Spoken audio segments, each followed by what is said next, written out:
Përshëndetje, unë jam Mesut Shabani, jeni në podcastin Mesut Shabani. Edhe ju po mësoni me mu, edhe unë po mësohem me ju, darë nga darë po bëjmë komentet e ditës. Vlen, sot na ka knaqër me muhabete në për shumë portale dhe televizione. Në mungesë të sukseseve në politikën qendrore pra në qeveri, u morën me atë se vlen më në fund koalicionin do të shndrohet në një parti të vetme politike me emrin Unioni Demokratik Shqiptar Vlen. Dhe ajo cila mbeti që të vazhdoj për më të tje është se kryetari i Vlenit do të ketë mandat 1 vjeçar dhe do ta përfaqësojë organizatën para palëve të treta e kështu me radhë. Por a është bashkështu? A është bashkështu? Vlen po përpiqet të shfaqet si projekt politik ndryshe, me status, rotacion dhe strukturë të detajuar organizative duke premtuar shkëputje nga modeli i vjetër i partive personale. Megjithatë, pas gjuhës së reformës dhe emrave modern të sekretariateve, lind dilema thelbësore. A kemi të bëjmë me një parti funksionale dhe vendimmarrëse apo me një kompromis të brendshëm mes disa subjekte që ende nuk i besojnë njëra tjetrës?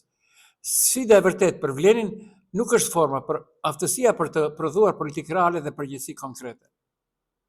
Atë që do të shtoka edhe një parti Lëvizja Arbëria, kot e kot për mu parti, i pam apo si shton në malsin e Sharit, tregoj një ndodhim mjaft interesante. Një grua si kishte vdekur burri i ri dhe martën me një fshat tjetër. Fshatrat afër, lidhet gjithë fshati që shkojnë të shohin nusën e re. Në atë kohë kanë veshur me dullak të kuq. Kur e hekin dullakun e kuq nusës, ta nga fshati i tyre dhe po kjo qenka, ta zëmja dhe marrë emrin e të njerit babait tim, Qemalica, nëna ime. Më thonë, çdo gjë është pa, veç këta e kishin pa nusë diko tjetër. Vlen nuk sillet si partia e vetme në vështet, por këtyre ditëve si koalicioni i përkohshëm që nuk i beson më as vetvetes. Pra atë dhe shkon drejt një organizimi të ri politik. Rotacioni funksionon vetëm në parti shumë të konsoliduara ose në sisteme politike shumë të pjekura. Ka parti politike që funksionojnë në Europë, por janë përjashtim jo rregull dhe funksionojnë vetëm në kushte shumë specifike. Unë dova të gjej kush mund të jetë shembulli i tyre. Ja, shembull real. Ndëgjoni me vëmendje, Zvicra është Këshill Federal. Kryetari i shtetit rrotullohet çdo vit. Funksionon sepse shteti është konsensual, institucional dhe pa kult lideri. Partitë e gjelbërta, Gjermani, Austri, model bashkëkryetar, shpesh në rotacion të brendshëm, ka rregulla të forta dhe disiplinë politike. Lëvizje të majta të gjelbra në Evropë, rotacion për të shmangur personalizimin e pushtetit. Për shembull disa dek të Podemos në fillimet e saj. Dhe Vlen thot, ne jemi parti e djathtë. Vërtet diçka se pat ndonjë nacionalizëm përveç se pat një kosmopolitizëm të theksuar rus në deklaratat e fundit me VMRO dhe përnen në kandidaturat për kryetar komunësh, pra jo etnik, por ne për etik votuam në Kërçov, Vleni, në Brvenic e kështu me radhë. Ku dështon pra kjo që përmendëm më lart shembujt real, si zakonisht në koalicionet e përbërura nga disa parti, si të rasti Vlen. Në Ballkan zakonisht është zgjidhje teknike për mosmarrëveshje, jo reformë demokratike reale. Pra, po, do të funksiononte rotacioni, por në vendin e politikë të polarizuar dhe lider të fortë, në parti të reja që ende s'kan identitet ideologjik Vlenit dhe koalicioni. Tu ka erë të fortë të centralizmi të vjetër dhe rrezikon të bëhet burokraci e rënd pa fuqi reale politike. Mandati 1 vjeçar i kryetarit është më afër rotacionit modern se sa kultit të liderit. Përmenden edhe forumet e gruas të rinisë akademi politike. Këto ekzistojnë në shumicën e partive evropiane. Okej. Ajo që më befasoi ishte ministra në hije. O Vlen, o ministrat e sheshët, ka kuptim vetëm në opozit ministri në hije. Kur je në pushtet ti ke ministri real, buxhetin real dhe përgjegjësi reale. Çdo gjë tjetër është teatër, Vlen. Kur i mban edhe në pushtet kjo tregon se keni frikë nga dështimi i ministrave aktual, do them se të gjithë u dështuan. Tentativë kontrolli partijak me institucionet, vetëm nuk e pata të qartë deri tash. Azir Aliu ka përfaqësonte VMRO-n. Përgatitje për alibi, ne paralajmëruam për ministri. Çfarë fshihet realisht pas kësaj ideje? Balancimi i brendshëm mes 4 partive, kur s'ka ministër, merr ministrin në hije, mbajtje në presion të kuadrëve, ministri reale di që dikush nga partia e numëron ditët, difushim pushteti pa përgjegjësi ligjore, hije që flet por nuk mban përgjegjësi. Pra, këtu ka një problem serios. Kjo krijon dy linja vendimare, institucionale dhe partijake. Kjo është praktik postkomuniste, jo qeverisje moderne evropiane. Përfundimi pra nuk do zbukurim. Në pushtet nuk të duhen ministrat në hije, të duhen ministrat që japin llogari dhe parti që mbajnë përgjegjësi. Gjithçka tjetër është mosbesim ndaj vetes dhe manipulimi i brendshëm politik. Ku duket e demoduar dhe problematike vleni? Vendimarrja me konsenzus në komision 4 antarësh, kjo është recetë për bllokatë, jo efikasitet. Në politikë reale nuk funksionon. Shumë sekretariate pak përgjegjësi të qarta, strukturë tipike e partive postkomuniste që prodhon titull jo rezultate.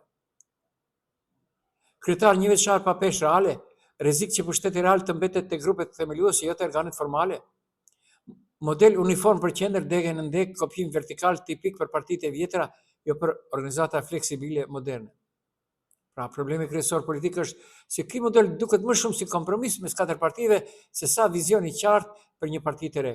Është dizajnuar për të mos u grindër brenda, jo për të fituar jashtë.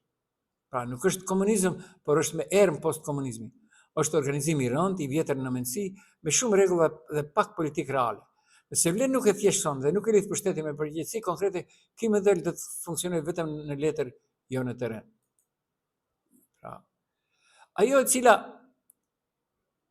cila po më çmend, një far jurist jam edhe unë, pa marrë parasysh se 40 vite ushtri gazetarin, qëndrimi i Konstantinovskit, kryetarit të gjykatës kushtetuese, sot na ka bërë të hutuar. Ka një të vërtet formale, por një verbëri reale. Konstantinovski, Badinderi nuk rrezikon drejtësinë, mungesa e tij rrezikon pakicën. Badinderi është mekanizëm mbrojtës, jo privilegj politik. Ai ekziston pikërisht sepse shumica historikisht ka pasur fuqi të mjaftueshme për të anashkaluar pakicën. Kjo nuk është teori, është fakt i këtij shteti, pra RMV-s. Qëndrimi i Konstantinovskit ka një të vërtet formale për një verbëri reale. Ku ka të drejtë Konstantinovski? Gjykata kushtetuese nuk duhet të vendosë mbi bazë etnike, që pajtohem edhe ne, por mbi kushtetues dhe ligj o Konstantinovski. Në teori gjyqtari nuk ka etni, në teori ka vetëm betim, ai jep betimin. Kaq, këtu mbaron e drejta e Konstantinovskit. Ku gabon rënd? Ngatron idealin me realitetin. Gjyqtarët nuk janë robot, ata emërohen nga politika, ndikohen nga politika dhe shpesh votojnë në linja politike. Të pretendosh se etnia është duket se sa po vesh rrobën e gjyqtarit është naivitet institucional. Harrot arsye pse ekziston Badinderi. Badinderi nuk u shpik sepse pakicat nuk din ligj. U shpik sepse ligji është përdorur kundër pakicave. Pa mekanizëm mbrojtës, argumentet juridike shumë lehtë bën argumentet e shumicës. Dhe krahasimi me parlamentin është i rem. Po, i rem, sepse gjykata kushtetuese kontrollon kuvendin dhe ligjet e saj. Nëse kuvendi miraton ligje me Badinder, ndërsa gjykata i rezon pas një filtër mbrojtës për pakicat, atëherë kemi asimetri pushteti, jo shtet ligjor. Çelësi dhe mbyllja është retorike e rrezikshme. Institucionet nuk mbyllen sepse janë pluraliste, Konstantinovski. Ato mbyllen kur humbin besimin e qytetarëve. Dhe për pakicat një gjykatë pas një mekanizëm mbrojtës nuk është neutrale, por potencialisht armiqësore. Pra, Badinderi nuk e vret sundimin e ligjit. Badinderi parandalon kapjen e ligjit nga shumica. Në një shtet etnikisht të brisë si Maqedonia e Veriut, Badinderi në institucion jo politike nuk është ideal, por mungesa e tij është e rrezikshme, edhe më e rrezikshme. Nëse institucionet do ishin realisht të pavarura, Badinderi do ishte i tepërt, por derisa politika hyn nga dera dhe del nga dritare e drejtësisë, mekanizmat mbrojtëse nuk janë luks, janë domosdoshmëri. Dhe vazhdojmë edhe më tej. Pra, gjithandej, mira qytetarë këtyre ditëve kanë marrë kërkesën nga DAP-i për pagesën e të ardhurën nga jashtë vendit dhe janë të hutuar. Nuk është risi kjo, jo. Ka ekzistuar edhe më përpara, por se nuk i ka kushtuar rëndësi aq shumë DAP-i është çështje tjetër. Tetov sot isha dhe unë prezent, rastësia është mbreti i botës, aty para Miftinis protestonin tregtarët të shkretët që kishin hapësira në tregun e grave. Dikujt ishte kujtuar nga këta të rinj që kanë ardhur në Miftini, kishin dërguar një letër t'i largoni gjërat brenda javës. Dhe presioni ishte dhe do ishte edhe më i madh si aferë, kur komuna hesht, a komuna e di se diçka tjetër do të ndërtohet, sa ai ka të gjitha planet urbanistike. Miftinia më në fund u tërhoq. Shitësit pra do të punojnë deri në gusht. Në Kustivar pritet të zgjidhet Beta. Mirë po, ai akuzon shumë rënd Limanin dhe Taravarin. Sot të tha 700.000 euro për një rrugë që s'është ndërtuar kur. Baba Nevzatve ka akuzuar për keq përdorime. Dhe thot, kam edhe dokumentacion që pretendon se është firmosur nga Limani, i cili është kandidat i koalicionit AKI për komunën e Kustivarit. Tenderin e kanë bërë 700.000 euro dhe asnjëherë nuk është bërë as rikonstruim, as rehabilitimi në një rrugë, as në fshat, as në qytet. Është nënshkruar nga Valvon Limani, sipas standardeve në Evropë ose një kubik asfalt kushton 70 euro, tek ta kushton me 1000 euro. Kështu vjedhja plaçkitës ka ndodhur në asnjë komunë, tha Beta. Beta shumë thjesht. Dokumentat via prokuroria, via policia dhe presë. U befasuan shumë qytetar lidhur me atë se si është e mundur që kohabitacioni, i thujnë asaj, që shtohet nëpër spitale, u rrit nga 40 në 60 denar. A dini sa parë janë? 3.000 nëse 1.000 ka, nga 20 denar shtesë bën 1.000 euro.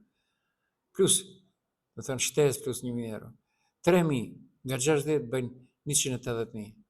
Thënë, nuk ka një mjek nëse ka 3.000 pacient do i marrë. Ordinancat në Maqedoni të Veriut kanë marrë posaçërisht ato ginekologjike dhe para nga pacientët për kontrolle që janë falës. Nuk është ndonjë befasi. Të gjithë mjekët, të gjithë lamive marrin. Këtu ju përshëndes, unë jam Mesut Shabani, ishit në podcastin Mesut Shabani.